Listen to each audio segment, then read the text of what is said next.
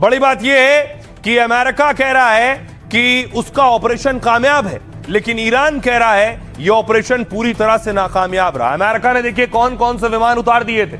ये देख रहे हैं अमेरिकी C-130 विमान, यह विमान भी उतार दिया गया था।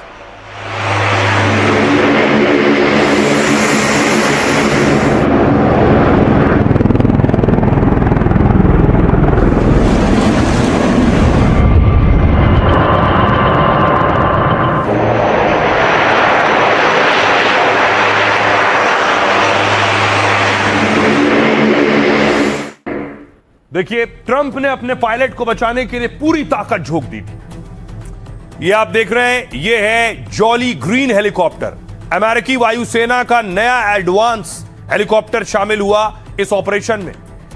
जॉली ग्रीन हेलीकॉप्टर में खास सेंसर और कवच लगे होते हैं। पायलट को बचाने के लिए लगाया गया था।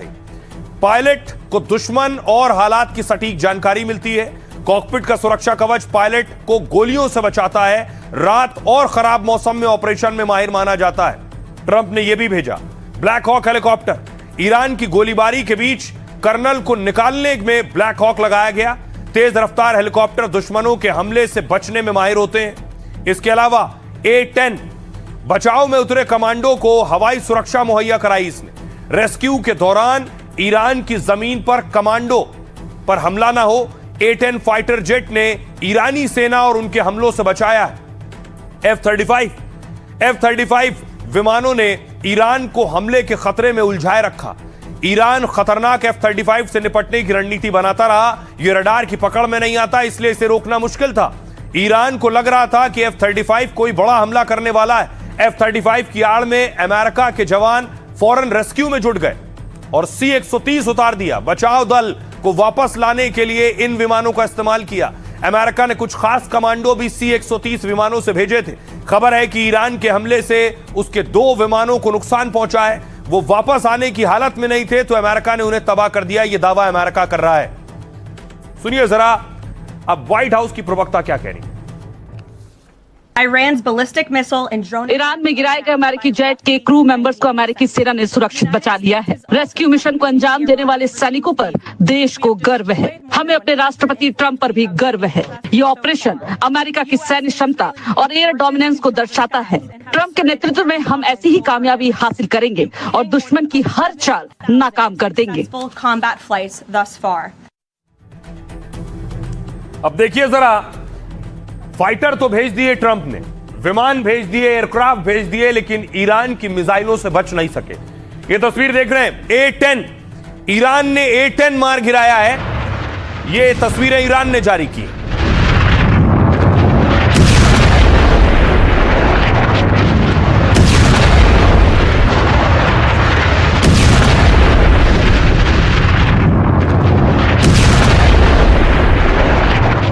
और उसके बाद आसमान में मारा गया A-10 और उसका ये मलबा आप देख रहे हैं ईरान की जमीन पर।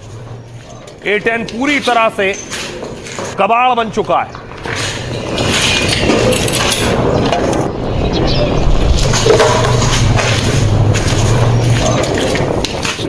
तो पायलट को बचाने के लिए अमेरिका ने हजारों करोड़ का नुकसान करवाया है।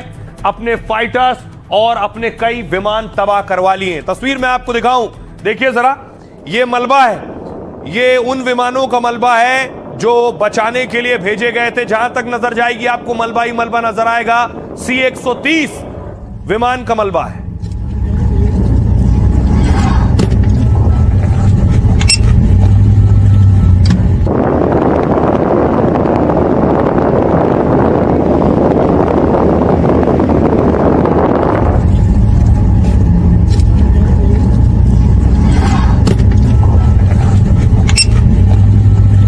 आप देख रहे हैं जो अमेरिकी पायलट को बचाने गए विमानों को तबाह किया ईरान ने, उसका मलबा है। अब देखिए जरा कौन कौन से विमान थे वो। ये है C-130। ईरान से जंग में ट्रंप को भारी सैन्य नुकसान उठाना पड़ा है।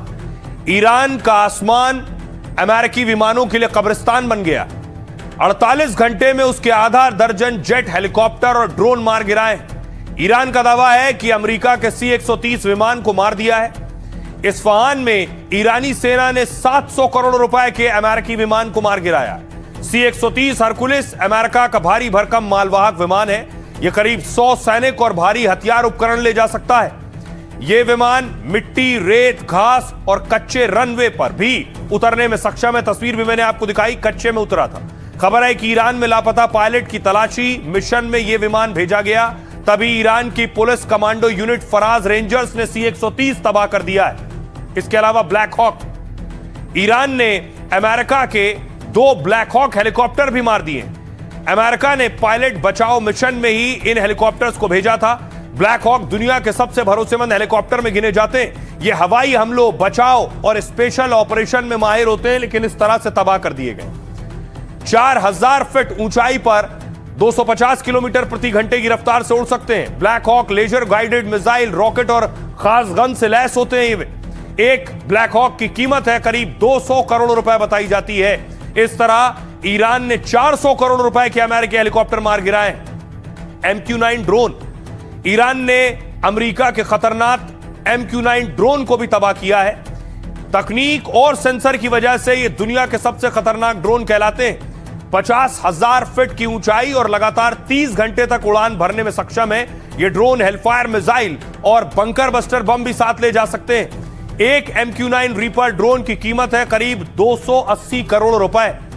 ईरान ने अब तक अमेरिका के करीब 15 MQ-9 रीपर ड्रोन गिरा दिए। मतलब ट्रंप के 4000 करोड़ से ज्यादा के ड्रोन मार गिराए ईरान ने।